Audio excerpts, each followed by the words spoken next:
And we are recording. Welcome, everyone. This is your host, Abraham L. Jaguar, a professional game master.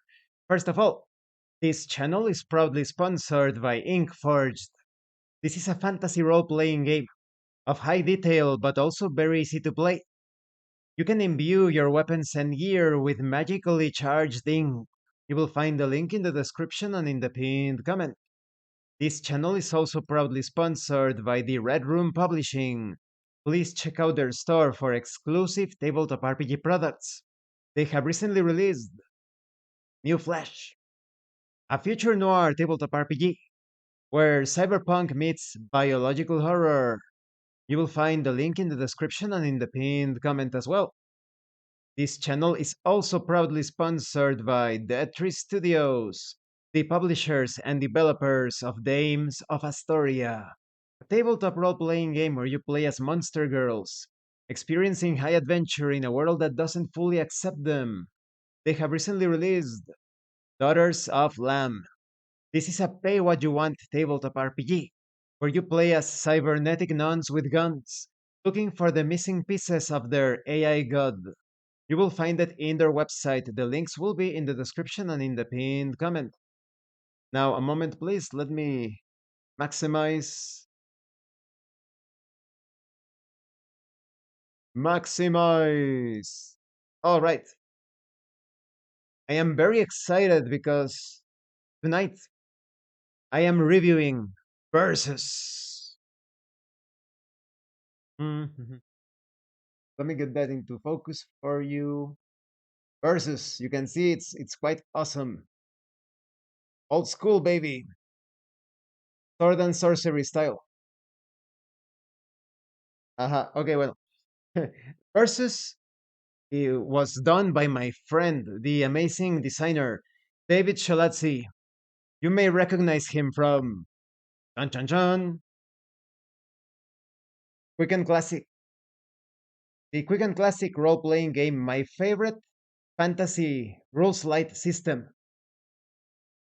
He has also released other things, but of the ones that I have reviewed and that I own, you have the Quick and Classic Companion with many new classes, tools, additional rules if you want to, for example, let me get that.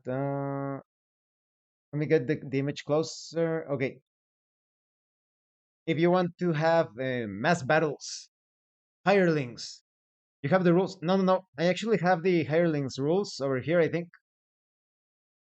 Mm, no, no, no. The hirelings rules appear in the Quick and Classic Companion in this book that I just showed you, the green book. And he also released the module Princess Banjala. Princess Banjala for Quick and Classic, really amazing adventure. There's a lot of balance when it comes to the combats, exploration, social interaction. But today, what is Versus? What is this thing? Versus is a one on one adventure game. It's a competitive game, but it is inspired by fantasy tabletop RPGs. And it has that sword and sorcery flavor to it. And how do you play this? You have a game master or the master, a master of evil in this book. That's one of the players, and the other player is going to be the player character, the lone adventurer. There is actually a reason for this. In the setting of Versus, in the world of Versus, everybody became complacent, too docile.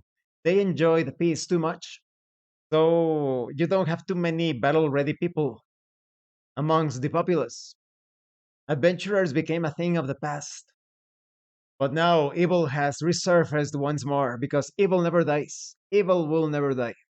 You always need fighting men and women. And so one of the players, oh, I have like a mouse pointer on my hair. Oh, there we go. One of the players takes on the role of an adventurer. And even though this is a competitive adventure game, You can actually role play this game if you want. Now let's talk about the quality. You can get this via Amazon. It is not available as PDF for the moment, but look for it on Amazon. It is a soft cover book, very sturdy. The paper, this is good quality paper. It's not semi glossy. It's just good quality paper. The soft cover is sturdy enough, and it's not exactly like shiny, very shiny. It's like has this very smooth surface to it. The illustrations are incredible. They are made by the amazing illustrator. There are so many amazing people today. Let's call him the very skilled illustrator, Andrea Sfiligoy. I hope I said his name correctly. You may recognize him from Far Against the Darkness and so many war games. A Song of Blades, Blades and well, he has so many war games, sci-fi, fantasy, and he's really good at handling rules light systems. But you have these illustrations done by him, old school, old school, baby. The writing is good. The font is easy on the eyes. However, I did spot a few repetitions. For example, let me find it. Here it is. In on page 10, there is a repeat of paragraphs. It says, "Once the adventure is ready, the game begins." At this point, and then, "Once the adventure is ready, the game begins." At this point, so yes, that's a bit disappointing. I also spotted a typo. Let me go to that particular area. It's in the game master section, and it's here. They mention challenge C. It says he must immediately redo the challenge as a C, but there is no C challenge. There is only challenge S, A, and M. So it's probably challenge S. No, I am definitely sure it's challenge S because of the context. There is also a repetition here. It says, mm, the challenge the on page 40 as well. The challenge table also includes other entries, and then the challenge table also includes other entries, but those are the only errors that I found. Now let's talk about the contents. What is this about? Like I said, a competitive one-on-one game. You have the master, you have the player, but unlike your average tabletop RPG experience, the master is actually trying to kill the player character. You're not just you're not just playing the role of the world and the player non-player characters. You beyond handling the rules, you also want to actively destroy the player character, and the player character wants to defeat the challenges. It reminds me a bit of HeroQuest. If you enjoy HeroQuest, you're going to love this one. It's like a HeroQuest without a map. So it's that sort of game where the adventurers, for the most part, have a slight advantage over the game master, but you have a chance to retreat from the adventures. The game master can still defeat the player characters, especially if they take on an arduous challenge, an arduous adventure. There are basically two types of adventures. You have the normal adventure, balanced adventure, and the arduous adventure. The arduous adventure is a lot more difficult, but it has greater rewards. There are some objects that can only be obtained during an arduous adventure. So it's definitely worth it to take on an arduous adventure in order for your character to survive. Because if your character survives, you will get many perks along the way. There is a hint that you have the possibility to become a lord and even have your school of adventurers. But it looks like the rules for that are coming out in an expansion. And how do you play this exactly? You have a character sheet for both the master and the player character. Let me show it to you. I'm trying to get it. into focus. I'll try to move it slowly, slowly up and down.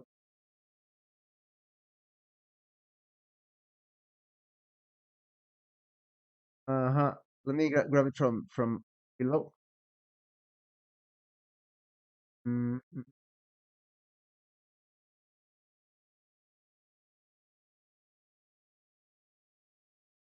Well, you more or less get the idea, I think. So the master is also a player, but he never shows himself, even though he appears in the cover. I'm guessing he's the master. You're like that presence, like a Sauron type of presence, throwing your minions against the player character. This is a good balance. This game has a good balance of luck and resource management. When you take on challenges, you can choose to spend your resources. They represent weapons, tools, anything that has to do with your adventurer. It could be the thief's tool, luck picking tools. In the case of the Ankh Knight, the Ankh Knight is pretty much the paladin. It could be your sacred symbol. In the case of the warrior, maybe you are throwing daggers at the enemy, or you're throwing axes, or maybe you decide to sacrifice your shield. So resources are pretty much, they represent everything that the adventurer is carrying with him or her. They are an abstraction of all of your gear, equipment, but you could also spend fate. Some checks have optional ways of spending fate. Perhaps you obtain some treasure or something valuable information because of using those resources. But you can also try your luck. Trying your luck means rolling, trying to match a difficulty. If you succeed, you play this with a d12, with a 12-sided die. If you succeed, of course, you continue with the adventure, but if you fail, you take damage to your life, or perhaps to your resources. It depends on the challenge. To other resources, you are affected in various ways. So it's all about measuring when exactly do you want to spend your resources, and when exactly do you want to try your luck. Each type of adventurer. Let me show you another amazing piece of art by Andreas Filigoy. Uh-huh. By the way, Andrea, I have talked to him several times. Amazing guy. There are so many incredible people in Italy, to be perfectly frank. I'm having trouble thinking of someone that I have that I had a negative experience with that came from Italy. A lot of cool people there. The classes are warrior. You excel, of course, in when it comes to physical force, combat, and you have no skill, no special skill beyond those tests. But why? Because this is old school sword and sorcery style of adventuring. Most of the encounters have to do with brawn, jumping, climbing, fighting. So the warrior is all about that. And then you have the vagabond. As a vagabond, you have this special trait that you reduce the difficulty of fate tests. But you are skilled in stealth, agility, knowledge of tales and rumors, but not like the best in combat situations or where brute force is required. You have the cleric. The cleric has an advantage when it comes to situations with demons, ghosts, undead, and necromancers. And how are these advantages represented? You have rules in the masters section that tell you how to balance adventures according to the classes. So the classes have to usually spend resources in those areas where they are not very skilled. So, as a warrior, you want to perhaps try your luck in various combat challenges. But when it comes to matters of magic and agility, you may end up spending your resources because you are not certain that you're going to be successful in those particular tasks or feats or whatever you want to look at them, like tests, checks. The cleric also has the ability to heal himself and recover a bit of faith. The mage, of course, in a limited way. The mage is great when it comes to resisting spells, esoteric situations, mental prowess, even social interactions related to occult things. But you are not very good in everything else. However, you have the special trait of three arcane powers. Each of these arcane powers allows the mage to tackle a challenge as if he were at his choice, either a warrior or a vagabond. So it represents like the utility spells in various fantasy role playing games. You know, sometimes the mage can cast invisibility upon himself, and he can be quite stealthy instead of a rogue. Sometimes the wizard, the mage, casts those amazing spells and decimates the enemy force that otherwise you would need a warrior to do that, but it's limited again. And then you have the Ankh Knight. The Ankh Knight is pretty much a paladin, and he is at first glance overpowered. He is good at everything. He can even regenerate a bit of his health, but the master obtains two master points every time you succeed. So the master has a way of messing up with you more than the other characters. This is pretty much the paladin in Ravenloft. The master is always onto you. During your adventures, you can purchase and acquire gear such as healing potions, extra resources, fate potions. And if you take on the arduous challenges, the arduous adventures, you can even find powerful magical artifacts. As you complete your adventures as an adventurer, your reputation will go up. Of course, your wealth will increase, you will obtain more gold, but your reputation goes up, and this makes dealing with certain encounters a bit easier. It also has to do with your actions. This game encourages you to play as adventurers that are heroic, that are virtuous. If you take reprehensible or nefarious actions in unlawful ways and um, just evil, if you are just evil to those that do not deserve it, then your reputation suffers for it. It depends on the situation, on the context.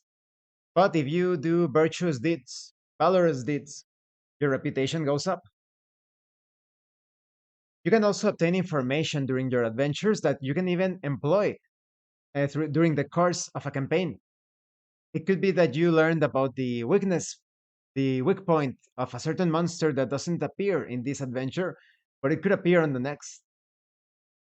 The master section helps you have a semi balanced experience. Like I said, I feel like the game is slightly balanced in favor of the adventurers unless you are taking the arduous quests.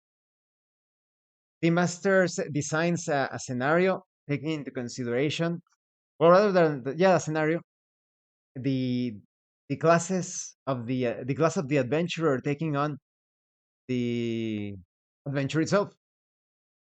You have a number of social interactions, neutral scenes, things that you need to employ to aid the adventurer because the master is subjected or tied or shackled to ancient pacts where he cannot summon powerful monsters and creates all sorts of crazy hazards unless he gives the adventurer a fighting chance. It's a sort of balance thing.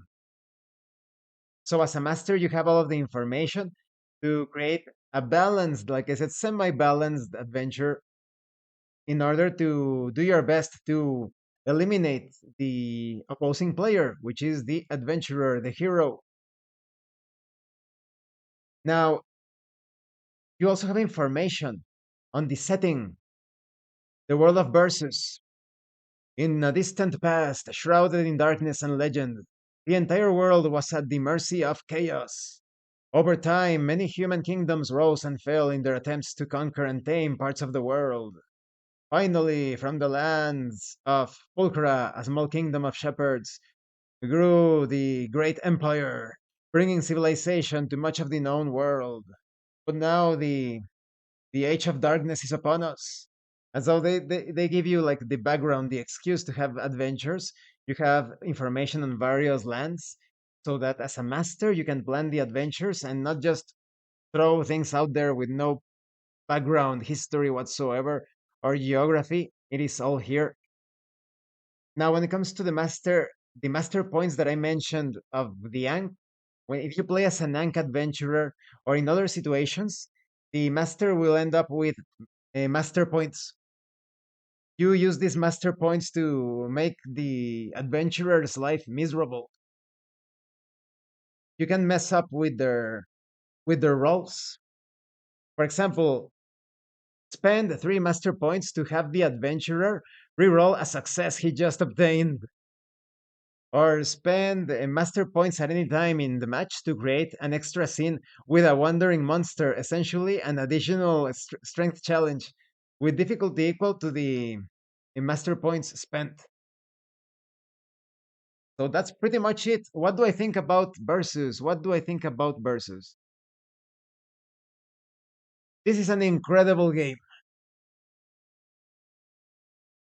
The only thing that I didn't like, besides for like the nitpicks, well, they were not nitpicks; they were criticisms because it's a bit more significant than that when it comes to the quality, the repeating paragraphs.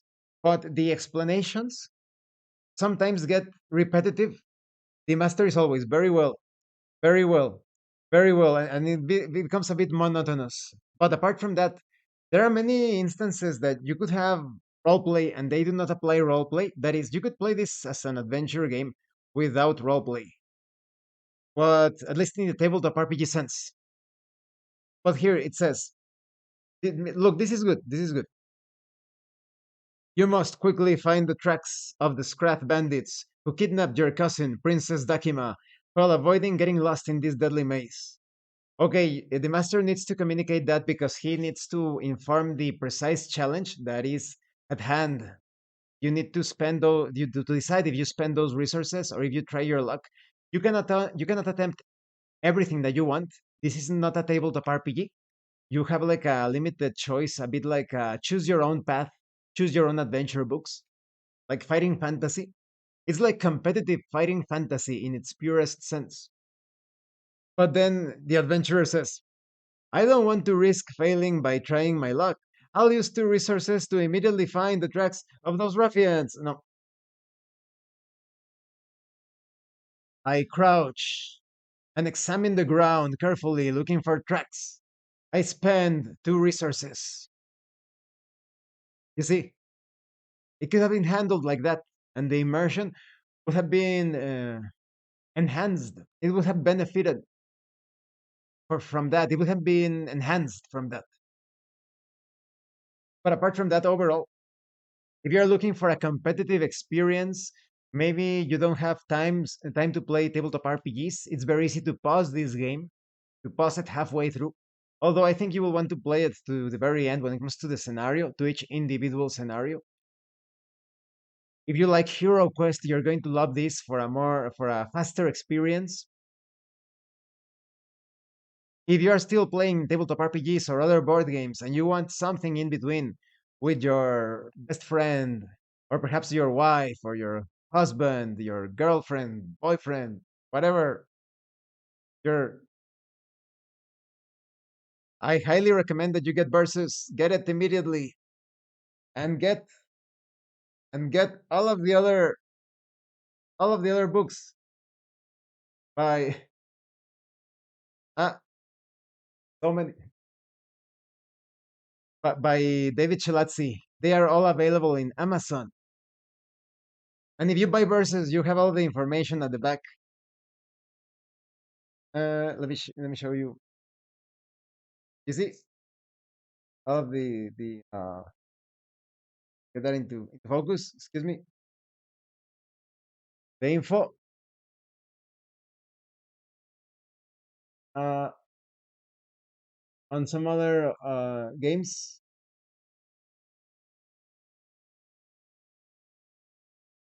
Oh, this one is really cool too. Look at it.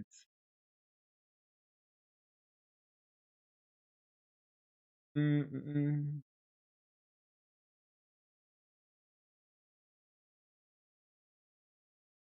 This AI sometimes is too disobedient. That illustration, I love it.